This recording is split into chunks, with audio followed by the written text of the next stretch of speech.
Just because I poke fun at the stories I read and or fan art featured in my videos doesn't mean that anyone should harass the creators of anything featured in this show. Cyberbullying is a serious issue that damages people emotionally and psychologically, sometimes to the point of self-harm and or suicide. Please keep any and all criticism constructive and reasonable for all parties involved. Thank you.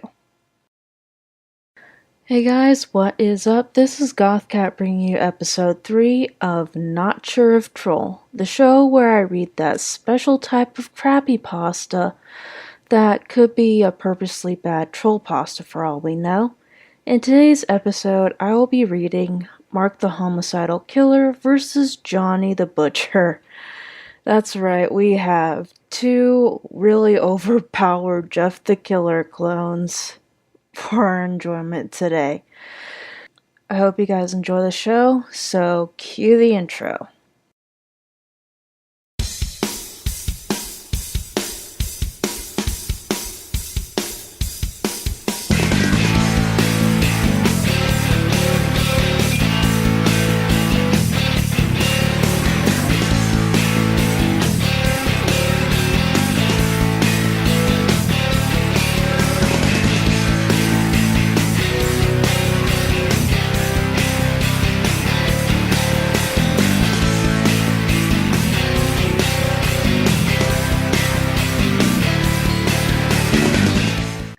Mark the Homicidal Killer and Johnny the Murderer friendship never dies.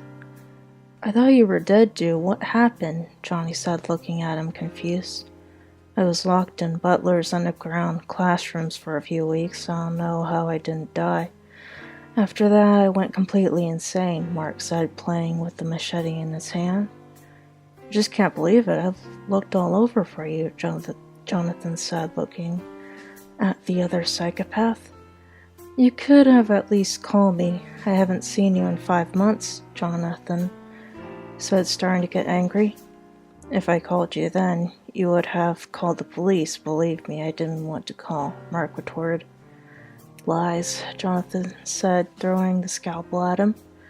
Mark dodged the scalpel, pulling out the machete and running towards Jonathan, insanity kicking. And he sliced his skin up like tossed salad. Jonathan grabbed him by his arms and threw him at a faraway tombstone, causing it to smash. Jonathan retrieved his scalpel when Mark sliced at him again.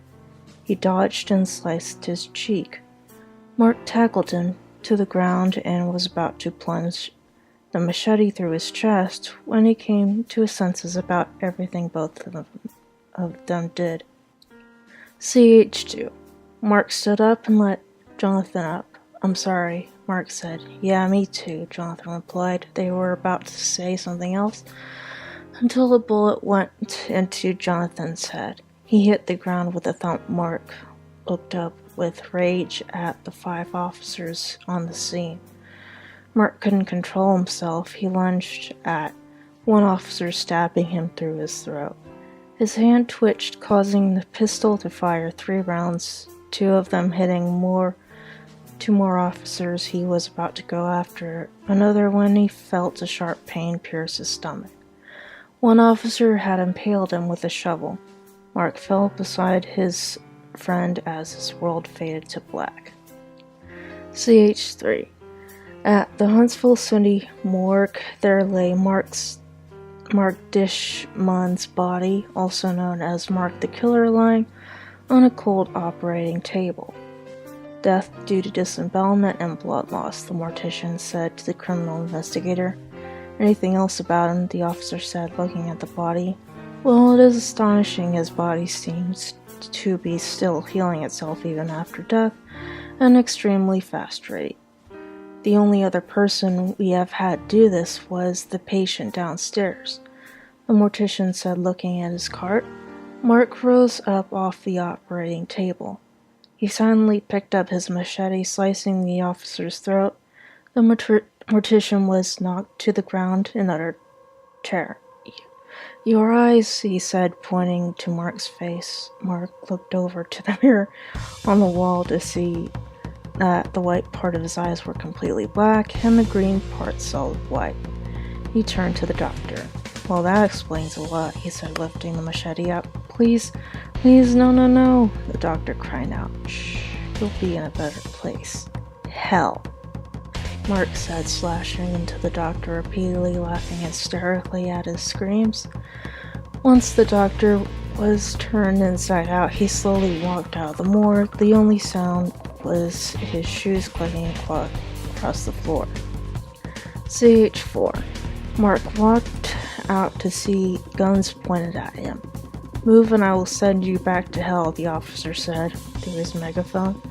Mark chuckled as his body engulfed in shadows and was lifted into the air, and you could hear his laughter echo through the skies. Once he appeared through the shadows, his hair was dark black and was all over his face. He appeared to have wings made of black smoke, and his clothes turned black as night. Fire, the officer said, making the officers empty their rounds on CH5. None of them affected him. My turn, he said in a voice that sounded more like 3 demons at the exact same time. He raised his hands, causing the officers' shadows to rise from the ground, clawing at their legs, pulling them down into the asphalt to their horrible fate. Mark changed back to his normal form, walking away into the depths of night. CH6. A few minutes later, Johnny stood up from the table, prepared to kill anybody in his way, only to find dead bodies covering the halls, all brutally mutilated and disfigured horribly. He could only smile and say, "Looks like somebody's awake." He grabbed the big scalpel off the table. With that, he made his descent to the night to find the next unfortunate soul to massacre, but not noticing, his eyes turned bright purple for only a split second. And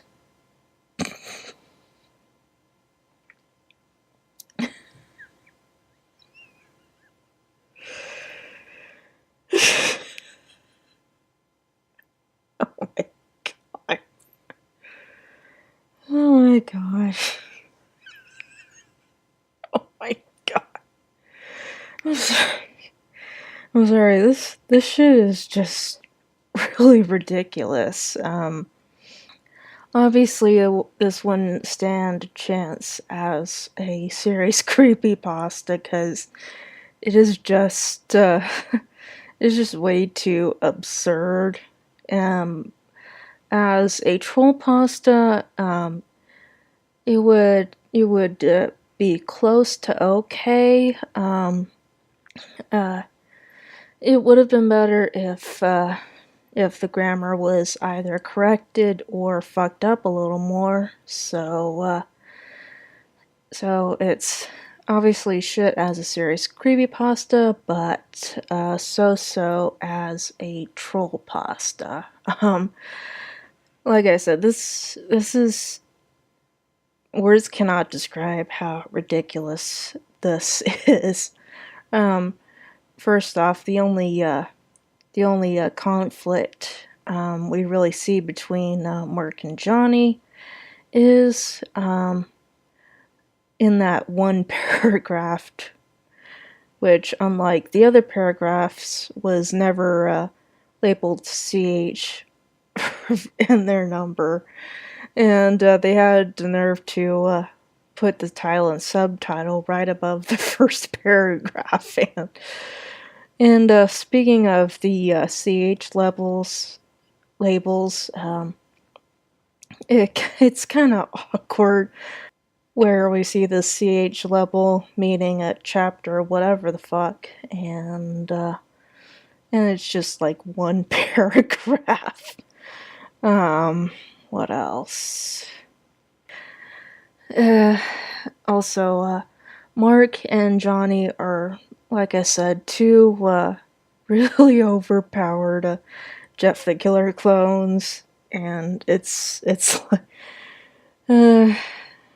instead of any real conflict, it just seems like a bit of a twisted dance of sorts when one of them tries to throw blades at the other and blah blah blah. Oh my god.